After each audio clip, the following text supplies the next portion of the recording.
From the world of politics to the world of business, this is Balance of Power with David Weston.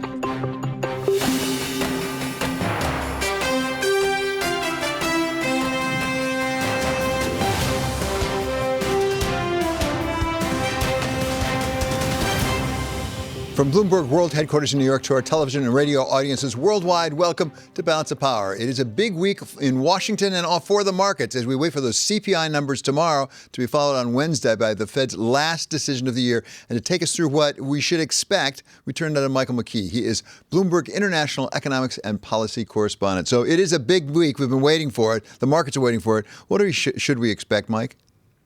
Well, David, step inside my time machine here. We'll go back in time and look at what prices did in November, and the markets will care in the sense of figuring out whether inflation has indeed peaked and whether we're making progress on inflation, because that will affect what the Fed does. And the Fed decision on Wednesday, as you mentioned, the last one of the year, is already baked in unless we get a huge upside surprise in CPI. They're going to do a 50 basis point move, but then it's Jay Powell and what he says about what the Fed is going to be doing next year and the new dot plot. How high does the Fed think it needs to go? So that's going to be the focus of the world's attention on Wednesday. On Thursday, we do get some retail sales numbers for the United States, and that'll be important to see where the whole soft landing debate goes. But the ECB and the BOE, the Bank of England, are also making decisions.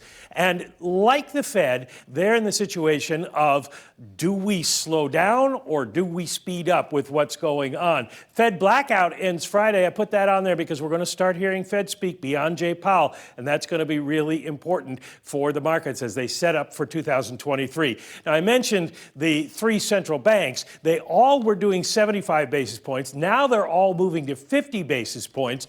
And then the market wants to know, well, what's next? And it may be that each bank has a different answer because the British have a real inflation problem and the European Central Bank has a real growth problem. So they may be in a different situation from the Fed. The Fed, after this 50, is forecast right now to only do 25 going forward. So the bottom line is that what we're going to look for is the dot plot, as I mentioned, and whether or not that matches, as you can see there, that's what the green line is, the current projection. If that matches what the markets think is going to happen, and whether that median dot for 2023 goes higher towards the 5% mark, that's the bet on Wall Street, but does it go over that? So a lot for the markets to look at as we get closer and closer to that Fed meeting on Wednesday. It was a big week, and it's really beautifully set up. Thank you so much for doing that. That's Michael McKee, our colleague here at Bloomberg. In the meantime, yesterday we heard from the Treasury Secretary, Janet Yellen, and she gave us a peek into what she thinks is going to happen next year in the economy, particularly when it comes to inflation. So I believe inflation will be lower. I am very hopeful that the labor market will remain quite healthy so that people can feel good about their finances and their personal economic situation. And now we turn to another economist for his version of what's going on with the economy. Tyler Goodspeed is a Hoover Institution fellow and the former acting chair of the Council of Economic Advisors under President Trump. So, Tyler, always great to have you with us. So you heard what Janet Yellen had to say there. She thinks that inflation is going to come well down. Didn't specify how far down, well down by the end of the year. Is that what you expect? I do expect inflation to come down throughout 2023, but the issue is it's a long way from 7.5% back down to 2%. And the fact that wage inflation is still in the sort of 4.5%, 5% range, the fact that consumer inflation expectations are around 5%, that kind of sets a floor as to how far inflation can decline without the Fed really engineering a bigger decline in demand. And one risk, upside risk, is that one lesson of history is that history happens. Geopolitics happens. Invasions happen. China reopening happens. And so once you're down to that 4.5%, 5% range with inflation expectations unanchored, there is a risk that you get some of these upside surprises. Tyler, it wasn't that long ago we had this debate about transitory, non-transitory. As it turns out, and some people were saying at the time, some of it was transitory, some of it may not be. What is the underlying rate of inflation right now? It's not as high as it was. It looks like it's coming down. But are we going to get to 2% without really some draconian action? So that's a really good point, David, that if you look back a few months ago and at these core underlying measures of inflation that strip out some of the more volatile components, we were looking at annualized inflation, underlying inflation of about 7 to 9%. And I think that's come down to sort of 4 to 6%, and it's probably going to ease a bit further. But as I said, the problem is that once expectations have become unanchored, then that sort of means that some is still baked in unless the Fed tightens demand by a lot more than they have already. Is it likely, in your opinion, Tyler, that in the new year, the Fed is going to have to choose between recession, which gets us down to 2% on the one hand, or putting up with something above 2%, 3 or even 4% to avoid a recession? So you've hit upon a really interesting point, David, and it's something that I've been talking about for over a year now. We've gotten through the relatively easy part of disinflation, getting down from, as I said, 7 to 9 to sort of 4 to 6. The question is, as the trade-offs become more difficult, when we get down to 3% maybe, and we're starting to see rising unemployment insurance claims. We're starting to see inflation come down, but sort of plateauing in the 3% range, maybe 4% range. And we're seeing financial stability issues. Remember, it wasn't until 1984 that continental Illinois failed. So when we're starting to see these more difficult trade-offs emerge, do the Fed move the target a little bit? And we've already started to see a lot of people in the academy say, well, 2% is probably too low. Maybe we should have an inflation target of 3, 4%. I think that conversation is going to become a lot more heated and come to the forefront as we proceed through 2023. Tyler, from where you sit, how much help, if any, do you think that the Fed and the economy, for that matter, may be able to get from some really easing in the problems in the supply chain? I know the New York Fed has an index, actually, on supply chain, which shows that it is easing. It's getting better. I think we'll continue to see some disinflationary pressure on that front, particularly as it concerns goods price inflation. But most of the U.S. economy is services, as I've noted on your program many times before. In the calculation of CPI, services price inflation is 5 times as important as goods price inflation. So even a 5% decline in goods price inflation is going to be offset by just a 1% increase in services price inflation. We've talked many times about the importance of shelter, of course. And so, yes, it'll help. But I don't think it'll be a primary driving factor in terms of inflation in 2023. Tyler, have you been surprised, and maybe more to the point, do you think the Fed's been surprised at how resilient the United States economy is? And we've gone, after all, from essentially 0 to 3.75% so far. We think we're going to be at 4.25% before the week is out. And yet the economy is still very strong, particularly consumer spending has held up pretty well, and the labor market has held up pretty well. I think it was Alan Greenspan, David, who likened the U.S. economy to a giant steamer, and it tends to turn very slowly, particularly when you're looking at a lot of these inertial parts of the economy, like the labor market, like consumer spending, in particular consumer spending on services. You look back over the entire post-1945 period, and consumer spending on services is very sticky. It's not particularly volatile. And so on the one hand, I think it's easy to be surprised by how resilient the U.S. economy is. But on the other hand, when you look back over the past 80 years at consumer spending, which is 70% of the U.S. economy, it tends to be pretty smooth and moves slowly. And certainly, or especially when consumers are sitting on still over $1 trillion in above trend savings, I think that provides a lot of inertia moving forward. So if you can look forward next year with your crystal ball, Tyler, if you can look forward a little bit, what do you think we're going to be by the end of next year? We heard Yellen say that she thinks inflation is going to be well down. We didn't know how much. Where do you think inflation is going to be the fourth quarter next year? Where do you think the rates are going to have to be in order to get there? You know, I think you and I both know Larry Summers, and I once heard the sage wisdom from Larry that even the oracles of Delphi knew to give somewhat vague, oracular predictions rather than to be pinned down on any precise forecast. But look, I think given what the Federal Reserve, members of the FOMC have said, what they've signaled, a terminal rate in the ballpark of 5% seems to be pretty well baked in. With inflation and inflation expectations easing to that 5% range, I would be surprised if they went much above that. Particularly given a lot of the financial stability risks that are likely to percolate in 2023.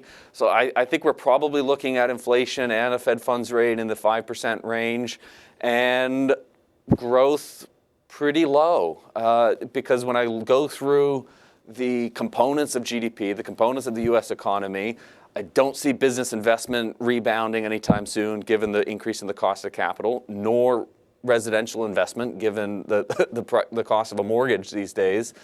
Exports, I don't see rebounding in a big way because a lot of the rest of the world is experiencing weak growth.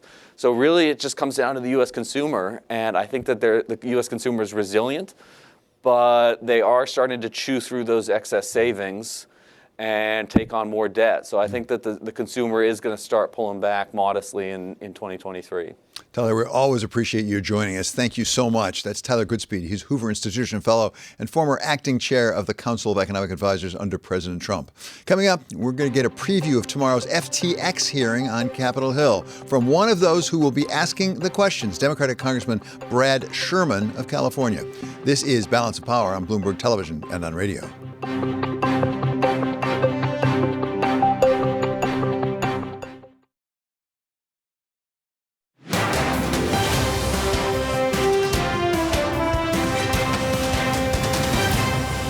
This is Balance of Power on Bloomberg Television and Radio. I'm David Weston. There's a big hearing to be held on Capitol Hill tomorrow. It involves FTX and Samuel Bankman-Fried, and it's before the House Financial Services Committee. And they're going to look into exactly what happened and what it means maybe more broadly for crypto in our current society. We turn now to one of those who will be asking the questions, Democratic Congressman Brad Sherman of California. He is a member of the House Financial Services Committee. So, Congressman, thank you so much for being with us.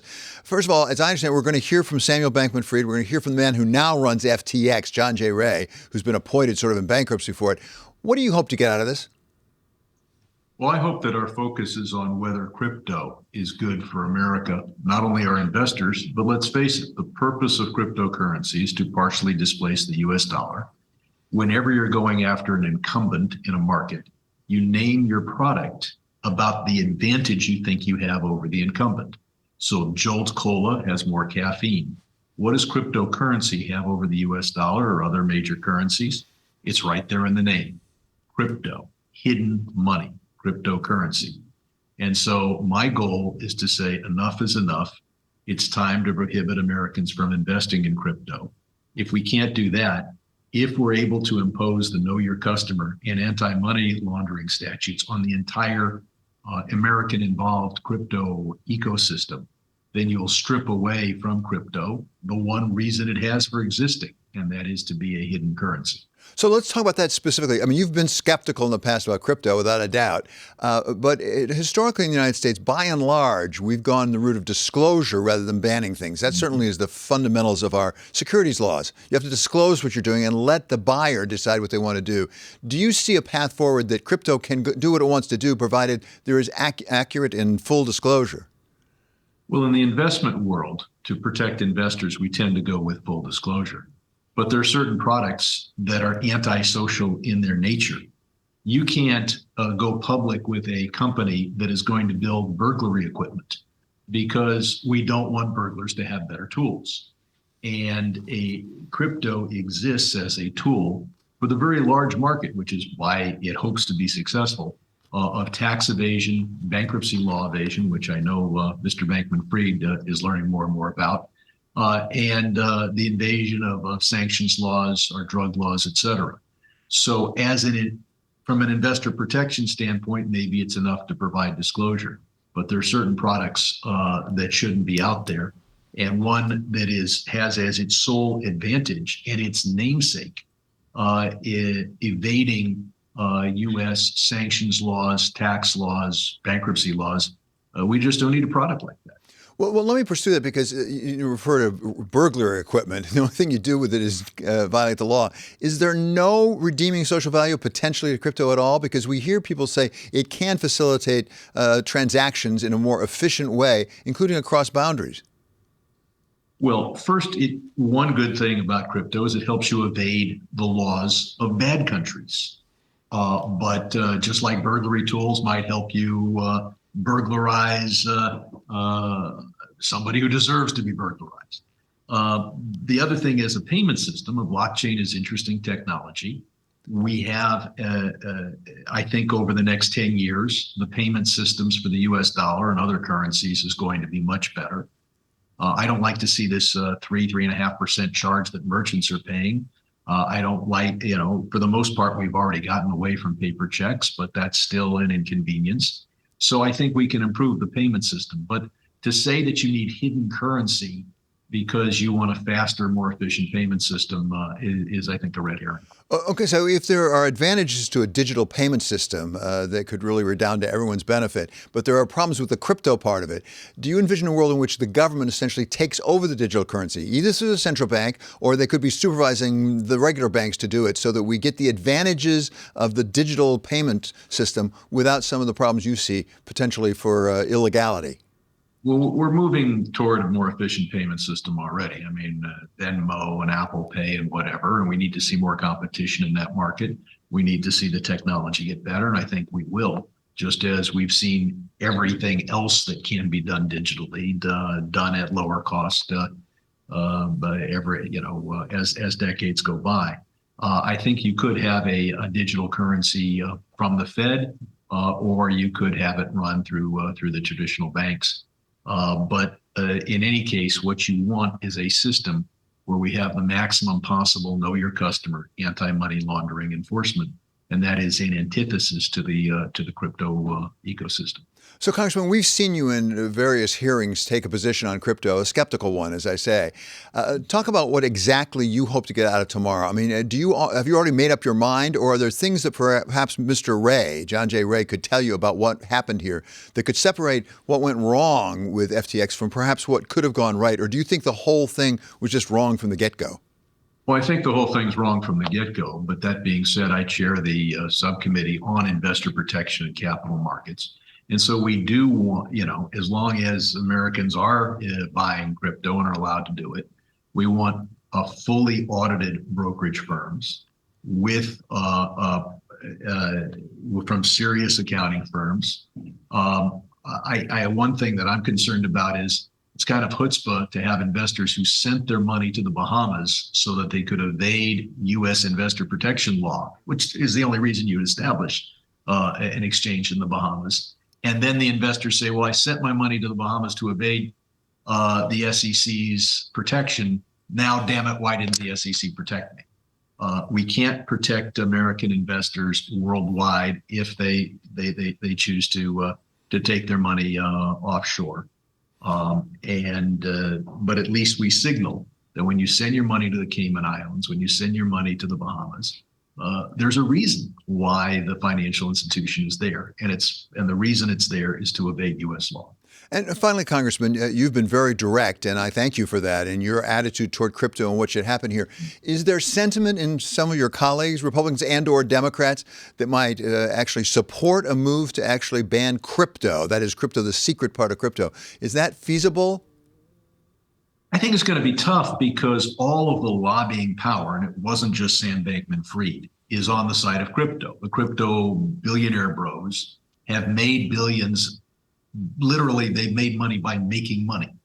And there's no lobbying firm in town. There's no PAC in town that is dedicated to enforcing our tax laws, enforcing our sanctions laws, and making sure bankruptcy courts aren't evaded. So I think it's going to be hard to pass new statutes. I think we're still playing defense. But Sam Bankman-Fried involvement in Washington had one purpose, and that was to provide light regulation, the patina of regulation to crypto by getting the CFTC involved and excluding the SEC. And I think that will fail. I think the SEC will retain the powers that it has. Those powers are pure luck and happenstance. They stem from a case from the 1940s defining what is a security. But I think Gensler is right that the vast majority of crypto coins are securities, and it's now time to shut down the unregulated U.S.-based securities exchanges that claim they're not securities exchanges because they're just dealing with crypto. Congressman, thank you so much. This has been really helpful. We'll be watching tomorrow because we're on Bloomberg. We're going to take live those hearings. So we'll be watching you as you ask your questions. This has been terribly helpful today. That is Brad Sherman. He's Democratic Congressman of California. Still to come, we're going to talk with former EPA Administrator Todd Whitman about that breakthrough in nuclear fusion and what it could mean for clean energy. This is Balance of Power on Bloomberg Television and on radio.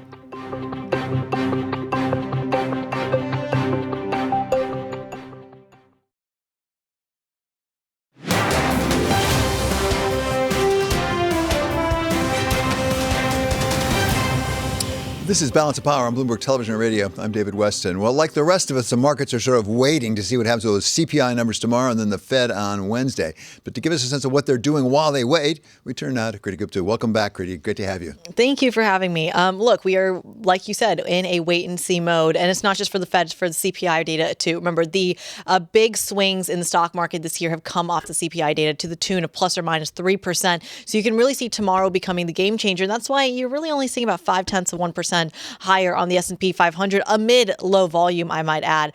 Not much going on in the bond market. The intraday moves are substantial, about 5 basis points, but once again, nothing to write home about in the volatility-induced context. The real game changers are going to come in the next 2 days. What I will say, though, is interesting. Volume is really picking up on the NASDAQ, which is underperforming, up about 0.3% on a 5-day average, on a 10-day average, which is what I like to look at, as well as a 5-day.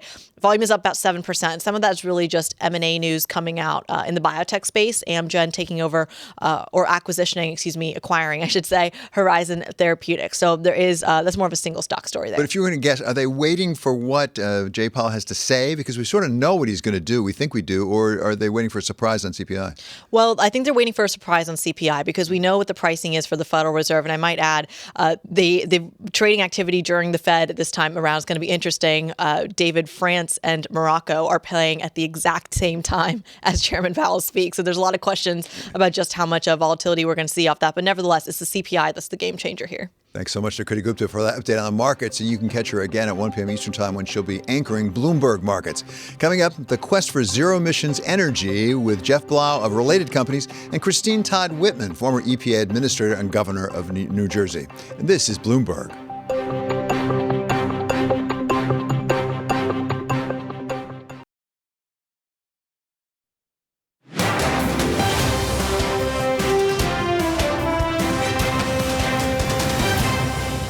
This is Balance of Power on Bloomberg Television and Radio. I'm David Weston. We want to keep you up to date with news from all around the world. For that, we turn to Mark Crumpton here with the first word.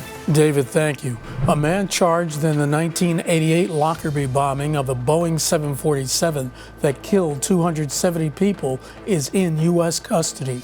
He's been identified as a former Libyan intelligence officer. The United States calls the suspect a third conspirator in the attack, saying he helped build the bomb that destroyed Pan Am Flight 103 in the skies over Lockerbie, Scotland. For the first time in a decade, Russia's Vladimir Putin is skipping his annual marathon press conference. A Kremlin spokesman told reporters there would not be one before New Year's, but didn't say why. Russian forces are continuing to stumble in their war against Ukraine. In China, COVID is rapidly spreading through households and offices after the country's pandemic rules were eased. That's led to turmoil in poorly prepared hospitals. Some facilities are struggling to find enough staff, and others are suspending non-COVID treatments. Scientists in California have made a breakthrough in nuclear fusion technology. Bloomberg's learned that for the first time, they produced more energy than consumed in a reaction. It took place at the Energy Department's Lawrence Livermore National Lab near San Francisco. While the results are considered an achievement, it's still a long way to creating a viable technology. Global news 24 hours a day on air and on Bloomberg Quick Take, powered by more than 2,700 journalists and analysts in over 120 countries. I'm Mark Crumpton. This is Bloomberg. David? Thank you so much, Mark. Well, the quest for zero emissions has the potential to reach into every corner of our society and our economy, and that certainly includes real estate. We talked with Jeff Blau, he's the Related Company's CEO, last week, and we talked about his real estate holdings here in New York, and he told us about what they're doing to bring green energy to New York City. About 3 years ago, we created a new company called Energy Re.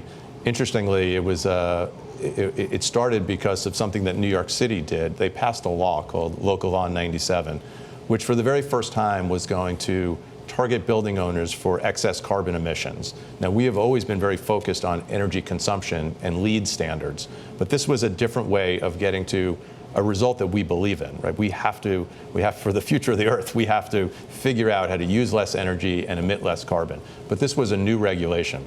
And what we found is that this new regulation, essentially, even in the buildings that were built with the latest technology, all the bells and whistles, was still in 2024, when that comes into effect, going to put penalties on a building owner, meaning that they couldn't really do anything about it. And so we went to the city and the state and said, look, if you're going to put a penalty on a building and the building owner can't do anything about it, it's really just a tax.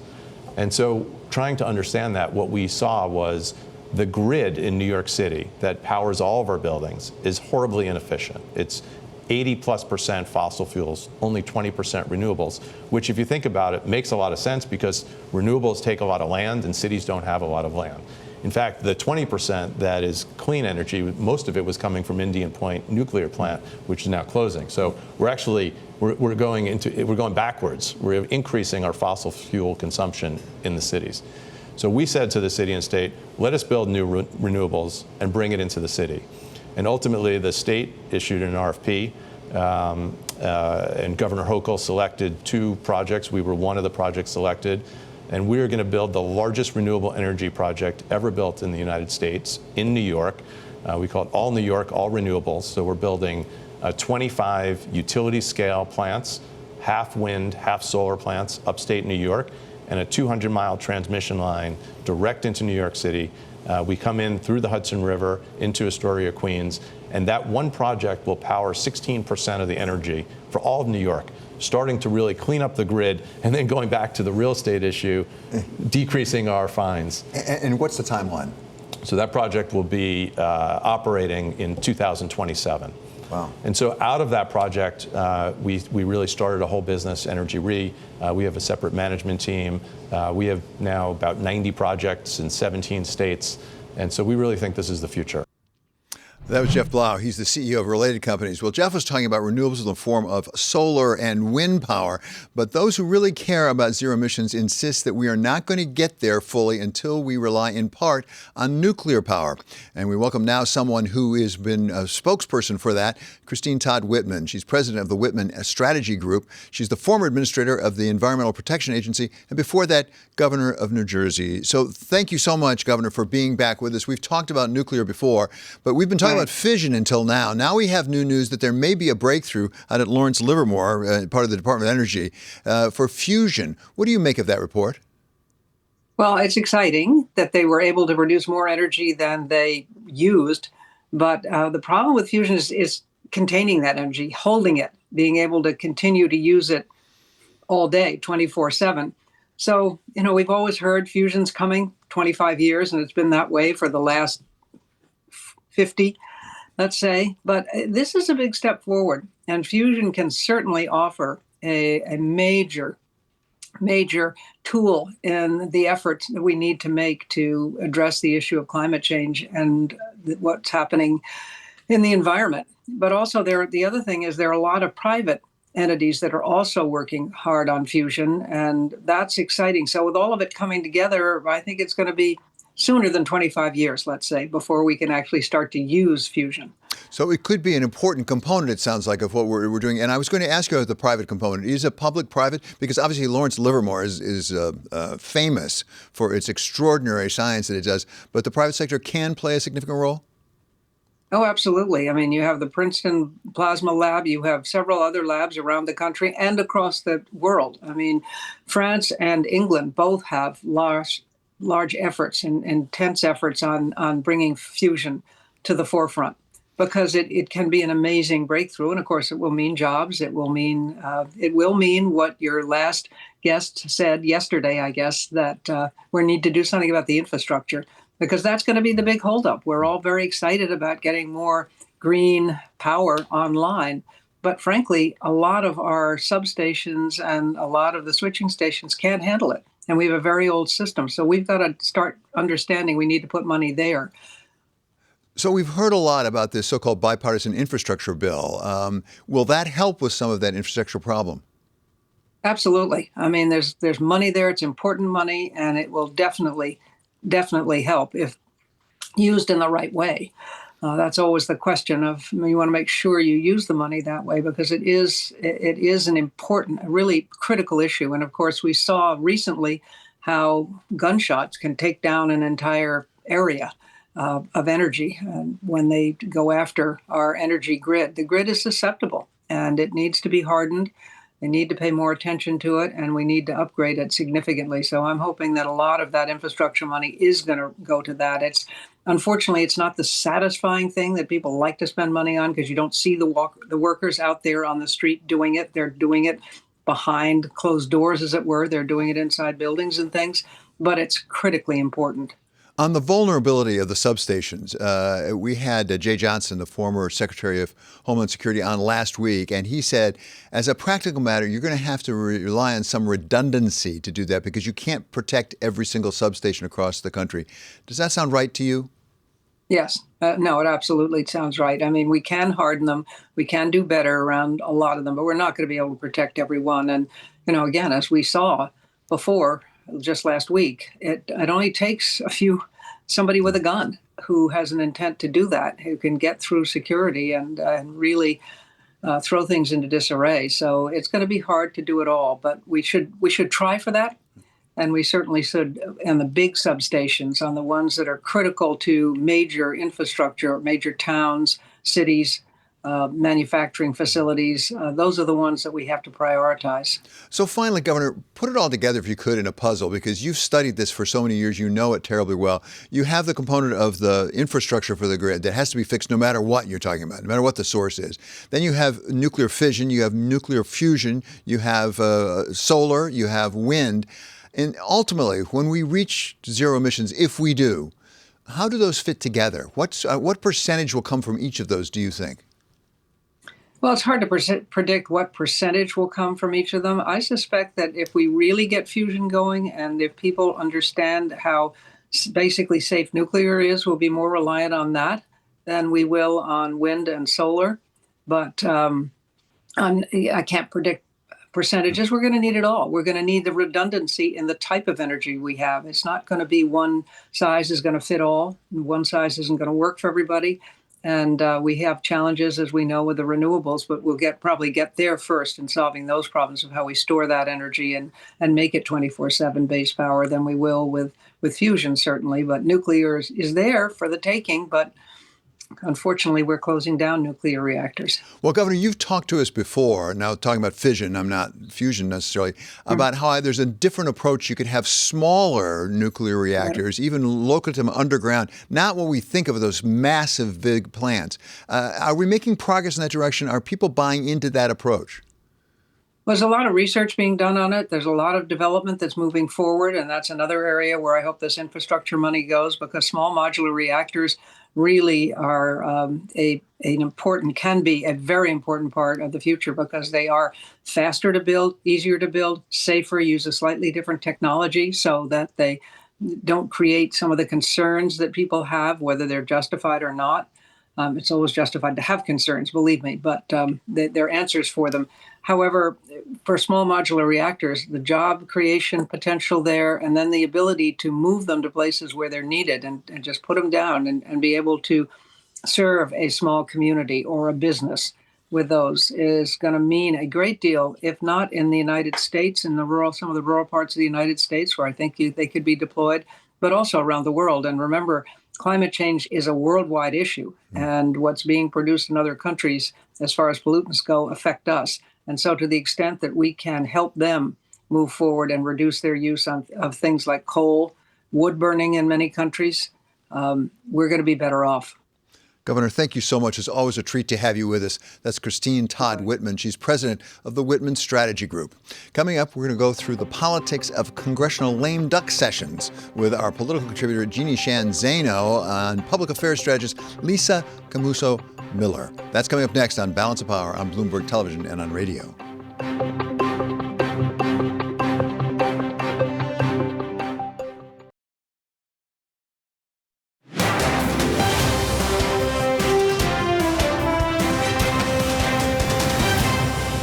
This is Balance of Power on Bloomberg Television and Radio. I'm David Weston. We're not sure when Congress is going to be out, but they've only got a couple more weeks left, and they are in a lame duck session with some real work that needs to be done. To take us through that and whether they're going to get it done, we welcome now Bloomberg political contributor Jeannie Shan Zaino of Iona University and public affairs strategist Lisa Camuso Miller. Ms. Miller served as the communications director for the Republican National Committee. So I'll start with you, Jeannie. You know Congress fairly well. Are they going to get the government funded? I think Friday's the deadline, isn't it? Friday's the deadline. You know, the question for all these great Bloomberg congressional reporters is, do they get to go home for the holidays or are they going to be stuck in Washington? You know, I do think there is incentive on both sides to get it done, but it does take time if they're going to try to push through an omnibus bill. So, you know, at this point, I think what we're going to see is a continuing resolution Friday to keep the government running through the 23rd while they try to work on that all-important government funding bill, something along the lines of an omnibus. But you're seeing pushback from conservatives. You're seeing pushback, you know, in the Senate and the House. Even Kevin McCarthy, who wants to be Speaker,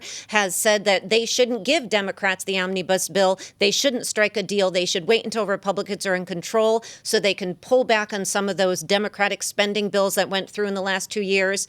And, you know, that's going to be the real challenge for Democrats. Can they see this through in these next couple weeks? So, Lisa, what do you think from the Republican side? Can they push back on those spending bills? I mean, you can't do that just with a slim majority in one house, can you? Well, what I think is true, David, is that there are two motivators in Washington around this time of year. One is that everyone is anxious to get home for their holiday break. So the threat of having to stay any longer than they have to is really a motivator. But number two, to Jeannie's point, Democrats are not going to want to have to work with the Republicans if they're coming back into the majority in the House. So they're motivated to get this done. I think she's right. I think that there will be a CR that will happen, and they'll continue to work towards that goal. But it is definitely a very busy and a very tumultuous time here in Washington, D.C. this time. Jeannie, I saw one of our colleagues said that it makes a difference. We have two retiring senators, a Republican and a Democrat. They're Pat Leahy, as well as on the Republican side. Senator Shelby. Yeah. Richard Shelby. That's exactly right. Does that make a difference? It's because they're retiring. They have a little bit different incentives? It does. You know, they are both retiring. And of course, Senator Shelby was a Democrat before he was a Republican. He's one of those switchers like Kristen Sinema is now.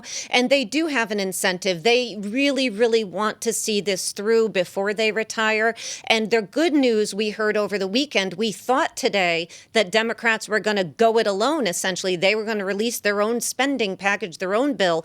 But we heard overnight that Senator Leahy said not so fast, which is a sign potentially that these bipartisan talks are working, that they are coming to some agreement, because they've got to get a top line agreement before they can really move forward on this. And just to tell you how tight this thing is, we saw Karen Bass. She became the first African-American woman to be mayor of Los Angeles. She took her post, but she left Congress, leaving Democrats in the House with just 2 votes that they can spare on this bill. So that's how tight things are in Congress right now. Lisa, just spend a minute looking back at last week and Kristen Sinema's decision to be independent rather than a Democrat. We've heard a lot of Democrats saying it doesn't make that much difference.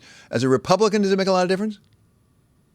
Oh, I think it makes a lot of difference. I think that folks in the Senate leadership are starting to think about ways that maybe that they can appeal to some of the issues that Senator Sinema cares about. I mean, there's even a story earlier today about how immigration may be back on the table as a discussion point to possibly meet her in a place where she wants to have some opportunity to caucus with some of the other side of the aisle. So maybe this is an opportunity for Republicans to at least have conversations that are productive with the senator now that she has made her independence known.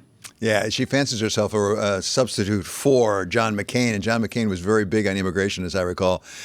Jeannie Shan Zaino and Lisa Camuso Miller will stay with us as we turn to the leadership in the new Congress and Kevin McCarthy's fight to be Speaker. This is Balance of Power on Bloomberg Television and on radio.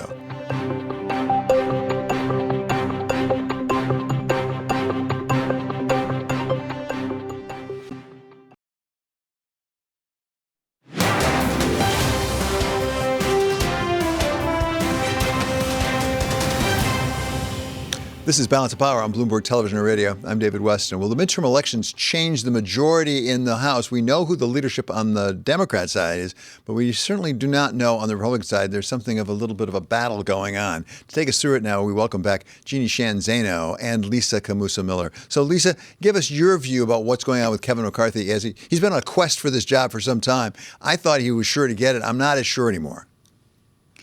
Well, I think that there's a long way to go until January 3rd, and I think that he is doing everything that he can to appeal to all of the different factions in the Republican Party and the Republican House. What's interesting, and I've made a joke before, he's a little bit like Santa Claus these days. He's giving just about everybody everything what they want, and so it's an interesting time for him. I do think, though, that any suggestion that it would be anyone other than him or someone else in leadership that would become the speaker is foolish. That's foolish talk. There's always some sort of speculation about how there might be someone that some of these other factions might offer up as a candidate. That is never going to happen. That is never going to be the case. But it is going to be a long ride between now and January 3rd for Kevin McCarthy. That is for certain. He needs 218 votes, doesn't he?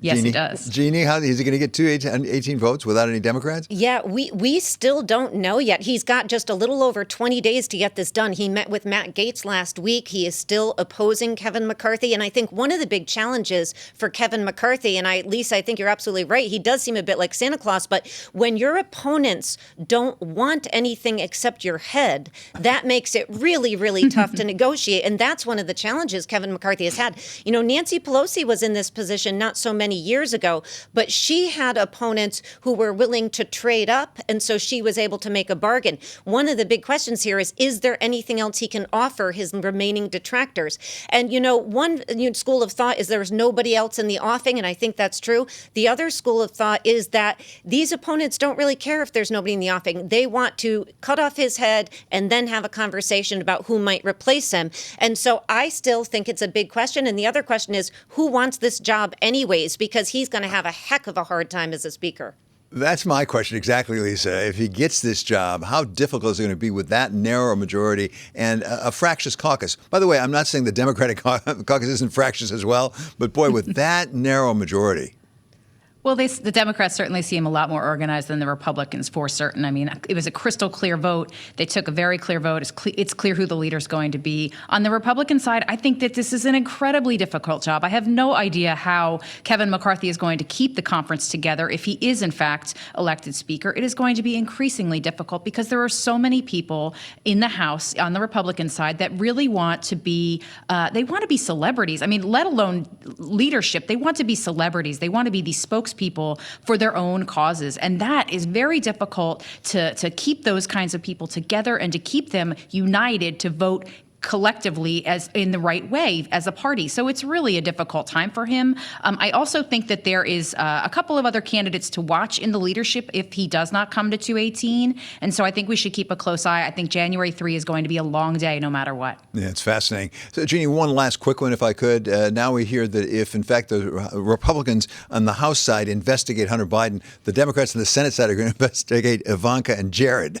That's right, for the money that they got in their relationships, particularly with Saudi Arabia. So, you know, the question is, are they going to have the power to conduct that oversight? They're saying they are. They're saying fair is fair. You want to investigate family? Let's go. So I think we're going to see a lot of oversight and very little legislation, unfortunately, for the American public. Thank you so much to Jeannie Sheehan Zaino and Lisa Camusa Miller for being with us today. Now we have some breaking news as we go to break. There's an announcement coming out of, I believe, the New York Attorney General's office that there's been a settlement on the opioids cases, multi-state, and with CVS and Walgreens, totaling up to about $10.7 billion paid over 10 years. So that is another settlement coming out of the opioid cases.